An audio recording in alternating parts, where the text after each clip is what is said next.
Assalamualaikum warahmatullahi wabarakatuh. Halo teman-teman. Kami dari kelompok 9 akan mempresentasikan landasan historis pendidikan bagian 2. Yaitu mengenai pendidikan pada zaman pergerakan dan zaman pendudukan Jepang.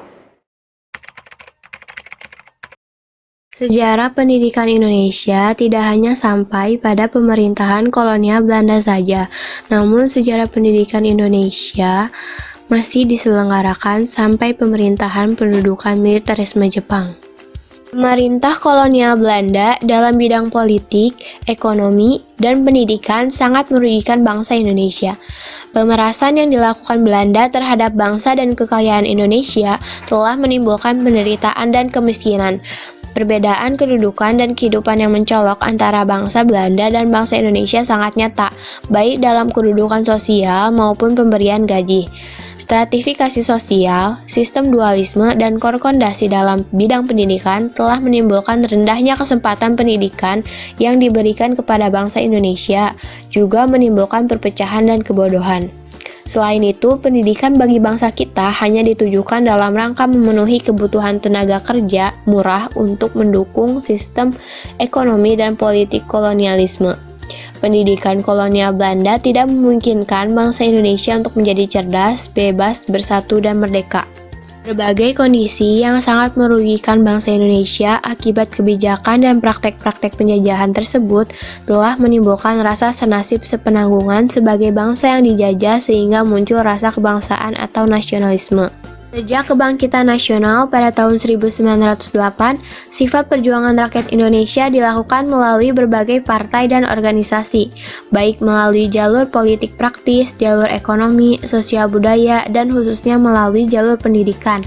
Sifat perjuangan bangsa kita saat itu tidak lagi hanya menitik beratkan pada perjuangan fisik, mengingat ciri-ciri pendidikan yang diselenggarakan pemerintah kolonial Belanda yang tidak memungkinkan bangsa Indonesia untuk menjadi cerdas, bebas, bersatu, dan merdeka, maka kaum pergerakan semakin menyadari bahwa pendidikan yang bersifat nasional harus segera dimasukkan ke dalam program perjuangannya. Usaha-usaha kaum pergerakan melalui jalur pendidikan demi kemerdekaan dan rintisan ke arah pendidikan nasional tampak jelas. Hampir setiap organisasi pergerakan nasional mencantumkan dan melaksanakan pendidikan dalam anggaran dasar dan atau dalam program kerjanya. I. Jumhur dan H. Dana Suparta pada tahun 1976 mengemukakan bahwa setelah tahun 1900, usaha-usaha partikelir di bidang pendidikan berlangsung dengan sangat giat. Untuk mengubah keadaan akibat penjajahan, kaum pergerakan memasukkan pendidikan ke dalam program perjuangannya. Lalu lahirlah sekolah-sekolah partikelir atau perguruan nasional yang diselenggarakan para perintis kemerdekaan. Sekolah-sekolah itu mula-mula bercorak dua. Yang pertama ada sekolah-sekolah yang sesuai haluan politik seperti yang diselenggarakan oleh Ki Hajar Dewantara yaitu Taman Siswa, Dr. Does Dekker atau Dr. Setiabudi dengan Kesatria Institut, Muhammad Syafi'i dengan INS Kayu Tanam, dan sebagainya. Yang kedua ada sekolah-sekolah yang sesuai tuntunan agama Islam seperti yang diselenggarakan oleh Muhammadiyah, Nahdlatul Ulama, Sumatera Tawalib di Padang Panjang, dan lain-lain. Selanjutnya ada kebijakan dan praktek pendidikan yang diselenggarakan rakyat dan kaum pergerakan. Antara lain, pertama ada pendidikan yang diselenggarakan oleh tokoh-tokoh wanita seperti Raden Ajeng Kartini di Jepara, Raden Dewi Sartika di Bandung, dan Rohana Kudus di Sumatera. Yang pertama ada Raden Ajeng Kartini pada tahun 1879 sampai 1904. Pada tahun 1903, ia membuka sekolah gadis di Jepara dan setelah menikah, ia membukanya lagi di Rembang. Karena usianya yang relatif pendek, usaha Kartini di bidang pendidikan tidak terlalu banyak. Namun, ia telah memberikan petunjuk jalan, melakukan rintisan pendidikan bagi kaum wanita. Cita-citanya memberikan gambaran perjuangan dan cita-cita kaum wanita Indonesia. Selanjutnya ada Raden Dewi Sartika pada tahun 1884 sampai 1947. Pada tahun 1904 ia mendirikan Sekolah Istri atau Sekolah Istri. Murid pertamanya berjumlah 20 orang. Makin lama muridnya bertambah. Pada tahun 1909, sekolah ini melepas lulusannya yang pertama dengan mendapat ijazah. Pada tahun 1912, di 9 kabupaten seluruh Pasundan telah dijumpai sekolah semacam Sekolah Istri Dewi Sartika. Pada tahun 1914, sekolah istri diganti namanya menjadi Sekolah Keutamaan Istri atau Sekolah Keutamaan Istri. Dan pada tahun 1920, tiap-tiap kabupaten di seluruh Pasundan mempunyai sekolah keutamaan istri. Adapun untuk melestarikan sekolah-sekolahnya, itu dibentuk Yayasan Dewi Sartika. Yang terakhir ada Rohana Kudus pada tahun 1884 sampai 1969. Rohana Kudus dikenal sebagai wanita Islam yang taat pada agamanya dan giat sekali mempelopori emansipasi wanita. Selain sebagai pendidik, ia pun adalah wartawan wanita pertama Indonesia. Sebagaimana dikemukakan I Jumhur dan Hadana Suparta, pada tahun 1896, pada usia 12 tahun, Rohana telah mengajarkan membaca dan menulis huruf Arab dan Latin kepada teman-teman gadis sekampungnya. Pada tahun 1905, ia mendirikan sekolah gadis di Kota Gedang.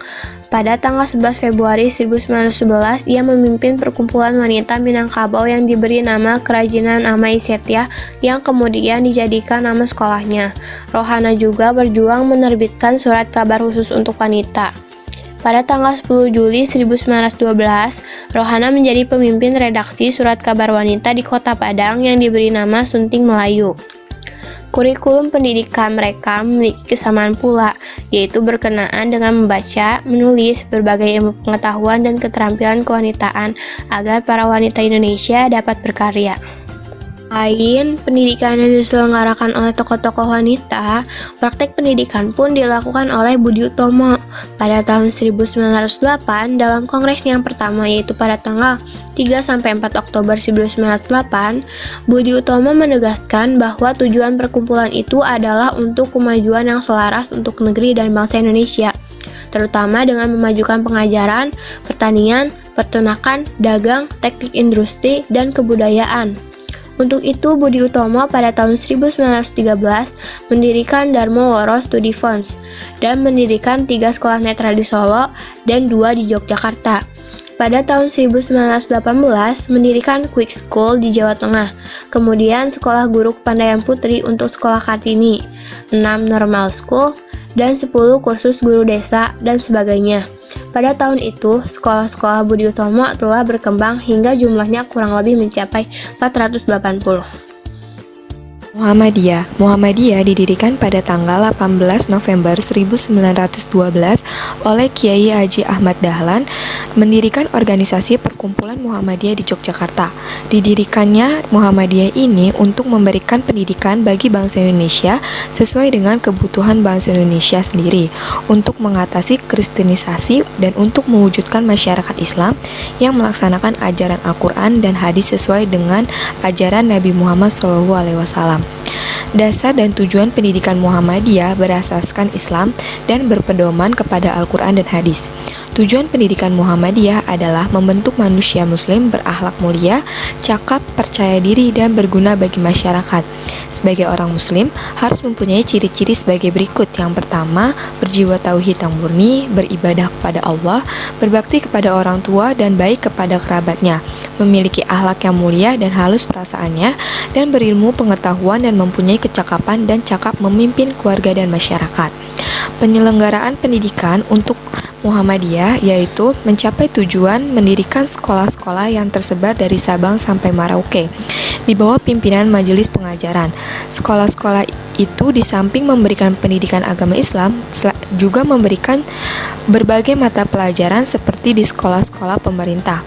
Usaha-usaha lain berupaya perluasan pengajian-pengajian atau di bawah bimbingan majelis tablik dan menyebarkan bacaan-bacaan agama, mendirikan masjid-masjid, madrasah-madrasah, dan pesantren-pesantren. Pada zaman Belanda, Muhammadiyah mempunyai bagian-bagian sekolah seperti Taman Kanak-kanak, Sekolah Kelas 2, Sekolah Sekel, HIS, Mulo, dan AMS. Sekolah-sekolah agamanya yaitu Ibtidaiyah atau SD dengan dasar Islam, Sanawiyah, sekolah lanjutan dengan dasar Islam, Diniyah yang hanya memberikan pelajaran agama saja, Mu'alimat atau SGB Islam, Kuliatul Mubalighin, SPG Islam. Pada masa pendudukan Jepang, hingga kini organisasi Muhammadiyah dengan sekolah-sekolahnya berjalan terus. Pada tahun 70-an, sekolah-sekolahnya berjumlah kurang lebih 6.000 sekolah, tersebar di seluruh Indonesia, dan telah memiliki 17 universitas dan 43 akademi. Sampai kini, Muhammadiyah terus berjuang dan berkembang dalam rangka mencapai cita-citanya. Selanjutnya ada Putri Mardika. Sejarah organisasi Putri Mardika itu sendiri berdiri pada tahun 1912 di Jakarta. Organisasi ini berdiri untuk tujuan membantu dan membimbing para gadis bumi putra saat menuntut ilmu dan menyatakan atau berpendapat di depan umum. Organisasi Putri Mardika juga bertujuan untuk memperbaiki hidup perempuan yang dikatakan sebagai manusia yang mulia. Banyak kegiatan yang dilakukan organisasi ini, seperti memberikan beasiswa untuk belajar kepada perempuan dan menerbitkan sebuah majalah atau terbitan bulanan yang bernama Putri Mardika. Beberapa orang yang menjadi pengurus Putri Mardika adalah R.A. Teresia Sabarudin, R.K. Rukmini, R.A. Sutina Joyo Pranoto, Sabarudin, Abdul Rahman, Sadikun Tondokusomo, dan R.A.J. Nurbaiti. Fokus pemberdayaan organisasi Putri Mardika adalah memberikan beasiswa kepada perempuan agar dapat bersekolah. Mereka juga memberikan kursus kepada perempuan agar dapat menjadi dukun beranak atau bidan untuk proses persalinan. Menerbitkan pemikiran perempuan dalam bentuk pidato tentang kesetaraan gender, pemberdayaan perempuan untuk dapat menjadi ibu yang baik di keluarganya, melarang adanya pernikahan dini yang pada saat itu sangat sering terjadi pada masa Hindia Belanda, serta masalah lain yang berhubungan dengan posisi perempuan di keluarga. Salah satunya adalah dalam hal perjodohan. Organisasi ini tutup pada tahun 1920. Salah satu alasannya yaitu karena kekurangan dana untuk memberikan pemasokan kepada organisasi Putri Mardika. Selanjutnya ada Trikoro Darmo. Trikoro Darmo didirikan pada 1915 dan selanjutnya berdiri sebagai perkumpulan pemuda dan pelajar di berbagai tempat di tanah air hingga terwujudnya Sumpah Pemuda pada tahun 1928. Berbagai organisasi pemuda dan pelajar ini bersama-sama gerakan lainnya menyumbangkan jasa-jasa yang besar demi pendidikan nasional dan pergerakan kemerdekaan Indonesia. Menurut H.R. Tilar, mereka bersepakat untuk memperbanyak kesempatan memperoleh pendidikan dengan membuka sekolah-sekolah sehingga dapat menampung semakin banyak anak Indonesia, mempermudah untuk dapat mengikuti pelajaran bagi semua lapisan masyarakat, dan agar para anak didik mempunyai perasaan peka sebagai putra Indonesia. Saya, Aisyah Muhammad Jain, akan melanjutkan poin-poin dalam materi landasan historis pendidikan. Yang pertama, perguruan taman siswa. Pada tanggal 3 Juli 1922, organisasi Taman Siswa didirikan oleh Ki Hajar Dewantara karena adanya ketidakpuasan terhadap sistem pendidikan yang ada di masa itu. Waktu itu, pemerintahan Belanda masih menguasai Indonesia dan sistem pendidikannya. Taman Siswa didirikan untuk mengenalkan pendidikan kepada masyarakat Indonesia agar menjadi bangsa yang merdeka. Perguruan Taman Siswa berkembang hingga terbentuk Taman Indriya sebagai sekolah untuk taman kanak-kanak dan perguruan tinggi sarjana wiyata Taman Siswa. Metode yang digunakan dalam Taman Siswa ini adalah Among System, yaitu untuk menyokong kodrat alamnya anak yang kita didik agar dapat mengembangkan hidupnya lahir dan batin menurut kodratnya sendiri-sendiri. Dasar Among ini adalah kodrat alam dan kemerdekaan. Pendidikan dengan sistem Among memakai cara pondok asrama, karena dengan cara itu dapatlah ketiga lingkungan pendidikan bekerja bersama-sama. Persatuan ketiga corak lingkungan tersebut penting sekali untuk sempurnanya pendidikan. Pelaksanaan pendidikan tersebut berpedoman pula pada berbagai semboyan Adapun semboyan yang paling terkenal adalah Ing Ngarso Sung Tulodo, Ing Madya Mangun Kerso, Tuturi Handayani, yang artinya kalau pendidik berada di muka, dia memberi teladan kepada peserta didik. Kalau berada di tengah, membangun semangat, bersuakarya, dan berkreasi kepada peserta didik. Kalau berada di belakang, pendidik mengikuti dan mengarahkan peserta didik agar berani berjalan di depan dan sanggup bertanggung jawab. Dengan kata lain, seorang pendidik atau pemimpin harus bersikap sebagai pengasuh yang mendorong, menuntut, dan membimbing peserta didik atau orang yang dipimpinnya. Yang kedua, ada Kesatrian Institut. Kesatrian Institut adalah nama sekolah dan yayasan yang didirikan oleh E.F.E. Doesdeker pada tahun 1924 di Bandung, Jawa Barat. Tujuan Kesatrian School adalah untuk memberi kesempatan belajar yang lebih baik dan luas kepada anak-anak Bumi Putra. Selain itu, untuk menumbuhkan rasa harga diri manusia dan kepercayaan kepada diri sendiri sebagai bangsa yang merdeka, semboyan yang dipakai adalah mengabdi masa depan rakyat, sehingga berbeda dengan sekolah-sekolah semasa pemerintahan Hindia Belanda.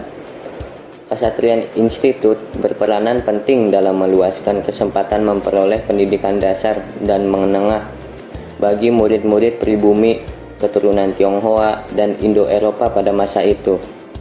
Sekolah kejuruan merupakan organisasi dalam sistem pendidikan Kesatrian Institut yang diharapkan agar lulusannya menjadi nasionalis yang berguna dan dapat berdiri sendiri serta mencari lapangan kerja yang praktis. Yang ketiga, ada Nahdlatul Ulama. Nahdlatul Ulama atau biasa disingkat NU yang merupakan suatu jamiah diniyah Islamiyah yang berarti organisasi keagamaan Islam. Didirikan di Surabaya pada tanggal 31 Januari 1926 Masehi atau 16 Rajab 1344 Hijriah. Organisasi ini merupakan salah satu organisasi terbesar di Indonesia saat ini. NU mempersatukan solidaritas ulama tradisional dan para pengikut mereka yang berpaham salah satu dari 4 mazhab fikih Islam Sunni, terutama mazhab Syafi'i. Basis sosial NU dahulu dan kini terutama masih berada di pesantren. Latar belakang terbentuknya organisasi Nahdlatul Ulama ini adalah gerakan pembaruan di Mesir dan sebagian Timur Tengah lainnya dengan munculnya gagasan pan-islamisme yang dipelopori oleh Jamaluddin Al-Afghani untuk mempersatukan seluruh dunia Islam. Sementara di Turki, bangkit gerakan nasionalisme yang kemudian meruntuhkan Khalifah Utsmaniyah. Di Indonesia, tumbuh organisasi sosial kebangsaan dan keagamaan yang bertujuan untuk memajukan kehidupan umat, seperti Budi Utomo, Sarekat Islam, dan kemudian disusul oleh Muhammadiyah. Hal tersebut telah membangkitkan semangat beberapa pemuda Islam Indonesia untuk membentuk organisasi pendidikan dan dakwah, seperti Nahdlatul Wathon, yang berarti kebangkitan tanah air, dan Taswirul Afkar, yang berarti potret pemikiran. Selanjutnya ada tokoh-tokoh yang berperan penting di Nahdlatul Ulama. Yang pertama, ada Hadratus Syekh Kiai Haji Hasyim Asy'ari, yang kedua Kiai Haji Abdul Wahab Kasbullah, yang ketiga Kiai Haji Bisri Samsuri, dan yang keempat Kiai Haji Ahmad Siddiq, dan masih banyak lagi yang lainnya. Poin I, INS Kayu Tanam. Indonesia's Netherlands School atau sering kita sebut dengan INS didirikan oleh Muhammad Syafi'i pada tanggal 31 Oktober 1926 di Kayu Tanam, Sumatera Barat. Pada tahun 1950, kepanjangan INS diubah menjadi Indonesia National School dan selanjutnya menjadi Institut Nasional Syafi'i. Perjuangan INS juga diarahkan demi kemerdekaan melalui pendidikan yang menekankan lulusannya agar dapat berdiri sendiri, tidak tergantung pada orang lain atau jabatan yang diberikan oleh kaum penjajah. Sebagaimana dikemukakannya oleh A.G. Sujono, pada awal didirikannya, INS mempunyai dasar pendidikan sebagai berikut. 1. Berpikir secara logis atau rasional. INS mementingkan berpikir logis menurut kenyataan. Dalam masyarakat Indonesia saat itu masih banyak orang yang berpikir secara mistik. 2. Keaktifan atau kegiatan. INS menggunakan banyak keaktifan anak dalam pengajaran, latihan skill, dan pendidikan agar anak bekerja beraturan dan intensif. 3. Pendidikan kemasyarakatan. Sesuai dengan sifat Indonesia, maka di INS diberikan banyak kesempatan bekerja sama. Contohnya, majalah Rantai Mas dikerjakan bersama dan merupakan tempat untuk mengadakan ekspresi dengan bahasa, bersama menjalankan pertunjukan dan koperasi. Perkumpulan koperasi bukan saja untuk memenuhi keperluan murid sehari-hari, melainkan juga sebagai latihan bekerja sama dalam lapangan ekonomi yang menanti mereka apabila mereka kelak terjun ke dalam masyarakat. 4. Memperhatikan bakat anak. Anak yang ternyata pandai dan mempunyai banyak kesanggupan dalam suatu mata pengajaran, setelah mengikuti semua mata pengajaran, mendapat pendidikan lebih lanjut dan mendalam untuk menyempurnakan bakat, hingga ia dapat menjadi ahli dalam fak itu. 5. Menentang intelektualisme. Hal tersebut di atas adalah beberapa usaha untuk menjauhkan intelektualisme dari INS. 6. Pendidikan keindahan diperhatikan sungguh-sungguh. Ini terbukti dengan dipentingkannya fak ekspresi. 7. Rasa tanggung jawab. Rasa tanggung jawab dikembangkan melalui berbagai keaktifan agar anak didik berani berdiri sendiri. Penyelenggaraan dan perkembangan INS sendiri memberi contoh dalam hal ini. Atas usaha sendiri Muhammad Syafi'i menyelenggarakan INS yang megah itu. Di sini tidak diterimanya bantuan dari pihak manapun, seperti dari pemerintah Belanda yang dapat mengikat hidup INS. 8. Perasaan keagamaan diberi kesempatan berkembang luas dan bersih jauh dari kepicikan dan kekolotan. Tujuan pendidikan INS. Tujuan pendidikan INS Kayu Tanam sebagaimana dikemukakan oleh Umar Tirta Harja dan Lasulo, yaitu sebagai berikut. 1. Mendidik rakyat ke arah kemerdekaan. 2. Memberi pendidikan yang sesuai dengan kebutuhan masyarakat. 3. Mendidik para pemuda agar berguna untuk masyarakat. 4. Menanamkan kepercayaan terhadap diri sendiri dan berani bertanggung jawab. 5. Mengusahakan mandiri dalam pembiayaan. J. Pada bulan Juli tahun 1927, dalam pidato pembelaannya Bung Hatta di pengadilan, Den Haag mengusulkan supaya ada perbaikan dalam berbagai bidang sosial, antara lain adalah bidang pembinaan pendidikan nasional. K. Kongres Pasundan pada tahun 1930 juga menempatkan pendidikan dan pengajaran sebagai salah satu sarana utama perjuangannya. I. Pada bulan November 1937, dalam Kongres ke-26 Persatuan Guru Indonesia atau PGI di Bandung dirumuskan supaya diadakan wajib belajar. Pada kongresnya tahun 1938 di Malang, PGI menuntut agar pendidikan dan pengajaran diserahkan ke daerah, tetapi didahului dengan perbaikan keuangan daerah. Tentu saja masih banyak lagi usaha-usaha rakyat, partai, dan organisasi yang berjuang dalam bidang pendidikan. Contohnya seperti organisasi Syarikat Islam, perjuangan PNI, berbagai pesantren, dan sebagainya. Dari uraian di atas, dapat disimpulkan bahwa kebijakan dan praktek-praktek di bidang politik ekonomi maupun pendidikan yang diselenggarakan pemerintah kolonial Belanda sangat tidak adil. Pendidikan yang diselenggarakan pemerintah kolonial Belanda tidak memungkinkan bangsa kita menjadi cerdas, bebas, bersatu, dan merdeka. Selain itu, kita dapat melihat bahwa kebangkitan nasional melahirkan kesadaran mengenai pentingnya peranan pendidikan nasional dalam rangka mencerdaskan kehidupan bangsa dan dalam memperjuangkan kemerdekaan demi lahirnya negara nasional. Dalam periode ini, berbagai pergerakan nasional mencantumkan program pendidikan bagi semua kalangan rakyat. Selain itu, pada masa ini lahir pula konsepsi dan perintisan sistem pendidikan nasional Indonesia. Maksudnya, suatu sistem pendidikan yang berbeda dengan sistem pendidikan kolonial Belanda. Terdapat 3 ciri pendidikan nasional atau pendidikan kaum pergerakan pada masa ini, yaitu 1.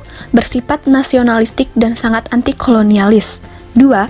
Berdiri sendiri atau percaya kepada kemampuan sendiri. Dan 3. Pengakuan kepada eksistensi perguruan swasta sebagai perwujudan harga diri yang tinggi dan kebinekaan masyarakat Indonesia, serta pentingnya pengembangan rasa persatuan dan kesatuan masyarakat dan bangsa Indonesia. Dikemukakan oleh H.A.R. Tilaar pada tahun 1995. 3. Pendidikan zaman pendudukan militerisme Jepang. Latar belakang sosial budayanya, kekuasaan pemerintah kolonial Belanda berakhir ketika pada tanggal 8 Maret 1942 mereka menyerah kepada militer kerajaan Jepang. Selanjutnya, bangsa Indonesia berada di bawah kekuasaan pendudukan militerisme Jepang selama hampir 3,5 tahun. Jepang menyerbu Indonesia karena kekayaan negeri ini yang sangat besar artinya bagi kelangsungan Perang Pasifik dan sesuai pula dengan cita-cita politik ekspansinya. Di balik itu, mereka mempropagandakan semboyan Hakko Ichiu atau semboyan kemakmuran bersama Asia Timur Raya. Mereka menyatakan bahwa mereka berjuang mati-matian melakukan perang suci atau melawan sekutu demi kemakmuran bersama Asia Timur Raya dengan Jepang sebagai pemimpinnya. Namun, demikian tujuan pendudukan militer Jepang lama-kelamaan menjadi penindasan.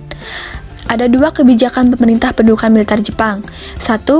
Menghapuskan semua pengaruh barat di Indonesia melalui penjepangan. Dan 2. Memobilisasi segala kekuatan dan sumber yang ada untuk mencapai kemenangan Perang Asia Timur Raya. Kemudian ada implikasi kekuasaan pemerintahan pendudukan militer Jepang dalam bidang pendidikan di Indonesia, yaitu 1. Tujuan dan isi pendidikan diarahkan demi kepentingan Perang Asia Timur Raya. Contohnya, tiap pagi di sekolah-sekolah dimulai dengan menyanyikan lagu kebangsaan Jepang, yaitu Kimigayo. Upacara pagi dilanjutkan dengan pengibaran bendera Hinomaru dan membungkuk untuk menghormat Tenoheika.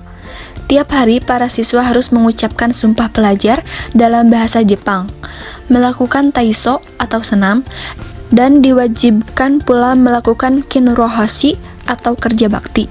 Selain itu, dibentuk peta sebagai program pendidikan militer bagi para pemuda.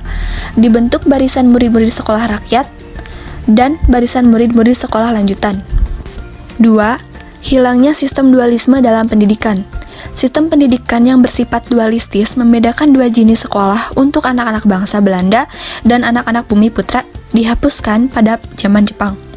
Sekolah bersifat terbuka untuk seluruh lapisan anak Indonesia. Namun demikian, hanya 1 jenis sekolah rendah diadakan bagi semua lapisan masyarakat, yaitu sekolah rakyat 6 tahun atau Kokumin Gakko.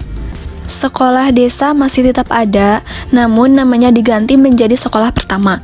Susunan jenjang sekolah menjadi A. Sekolah rakyat 6 tahun, yaitu termasuk sekolah pertama. B. Sekolah menengah 3 tahun. C. Sekolah menengah tinggi 3 tahun. D. Perguruan tinggi. 3. Sistem pendidikan menjadi lebih merakyat atau populis. Sebagaimana dikemukakan di atas, pada prinsipnya terjadi perubahan bahwa sekolah menjadi terbuka bagi semua lapisan masyarakat, atau kita sering sebut dengan demokrasi pendidikan. Hapusnya sistem koordinasi dan masuknya sistem baru yang relatif lebih praktis dan terarah bagi kebutuhan masyarakat. Meskipun kepraktisan tersebut lebih berarti untuk keperluan kemenangan Perang Jepang, selain itu bahasa Indonesia pertama kalinya dijadikan bahasa pengantar di sekolah dan dijadikan bahasa ilmiah. Sedangkan bahasa Belanda dilarang untuk digunakan, menurut H.A.R. Tilaar pada tahun 1995.